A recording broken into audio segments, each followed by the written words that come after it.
There's a lot of talk about the economy these days. Some people say the economy's taking off. Some people say it's tanking.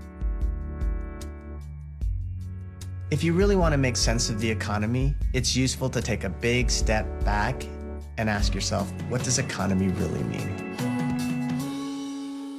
At the heart is this tiny little word eco, and eco means home. Ecosystem is all of the complex relationships of home. It's all the living things, it's all the people. An ecosystem isn't just the catalog of all those things, it's really the relationships. Ecology is the knowledge or study of home. It is the prolonged and thoughtful observation of the living world around you and the consequences of your actions in it. And then you get economy. Economy is simply the management of home. So there are three basic pillars that are true for all economies. You need resources. You need land, air, water. You need the living world around you. The second pillar is you need work. You need labor to combine with those resources to produce stuff. And then you need a culture, a cosmology, a worldview that tells us what we can do with our labor towards what ends with the world around us. Then what are the pillars of the dominant economy, the economy that's all around us right now? Well, we get our resources through extraction. We forcefully remove them from the earth. We call this the extractive economy because it's extracting labor as well. We don't view labor as its own valuable natural resource to be applied towards the well-being of ourselves and our communities. And the culture, the worldview, is one in which we can have endless and infinite growth that either ignores or denies the real ecological and social consequences. And the rules that govern this economy, with the use of speculation and financial instruments, are towards one very particular end: the accumulation of greater and greater monetary wealth and power. The big corporations are being governed really for the benefit of their CEOs. It's not even for the shareholders anymore. Certainly not for the workers, certainly not for the communities. In the same way that the basis of modern production is extraction from the planet, modern finance is extraction from the larger community towards the financial community, towards 1%. The system rewards certain people's effort far more than others. This is not only an economic issue about who's getting the money, it's also a racial issue, it's also a class issue. Capitalism has exploited people and often leaves out people of color, immigrants, minority communities, women. At some point, people are like, no, you cannot do that to me and to my community in my home. And therefore, the only way to keep it going is to use force. It's a banks and tanks economy. So the question is, if the extractive economy is what got us into the mess we're in right now, can it get us out? Not likely. What is required is fundamentally to transform the way things are structured. The depth to which corporations are integrated into economies around the world mean that we absolutely have to think at the global level, at the international level. We want to make sure that our productive systems are sustainable.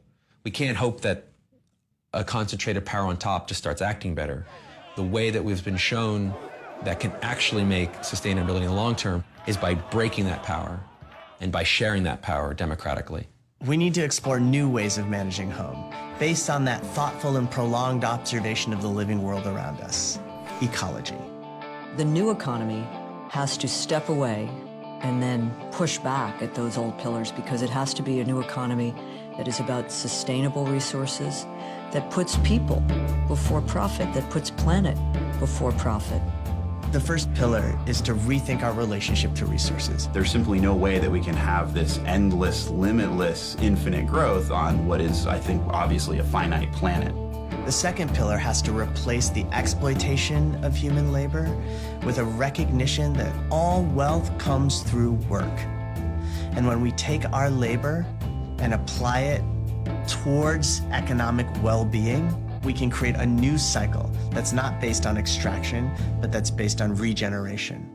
That requires a new third pillar, a new way of imagining our relationship to each other and to home. It's not only possible, it's happening all around us. One of the most inspiring things is that there are people and groups all over the country and the world who are organizing both to meet people's needs and to actually confront the systems that are underneath the crises. Underlying all of it is the small d democracy. I think it could actually change the way things are going to have people actually participating in the decisions that are governing their lives. Any economic transition has to have this notion of restructuring the way we think about ownership. Resources are owned by people, by communities. They are not owned by a corporation. The privatization of resources will have to end. That demands some political muscle, some organizing muscle, and some idea muscle. How do we develop new business models that create more local ownership and more democratic ownership? Not just bringing food into communities, but who owns the stores? Who's processing the food? Who's selling the food to the hospitals and the schools in the communities? We believe that the more people that have access to opportunities to be able to thrive, the better our society will be as a whole. Even philanthropy is looking to change.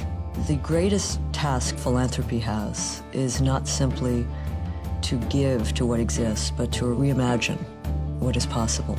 The most basic thing we're talking about is human consciousness, and not in the sense of self-awareness, in the sense of how we behave, how we think, how we understand the world we're in, and how we form relationships. And the extent that we start transforming those understandings and those relationships, that's part of forming the new economy today, here and now. By looking at how we live, we can find how we can live better, more interconnected lives, and simultaneously invest in and build the economy we know we need, and maybe even be happier for it.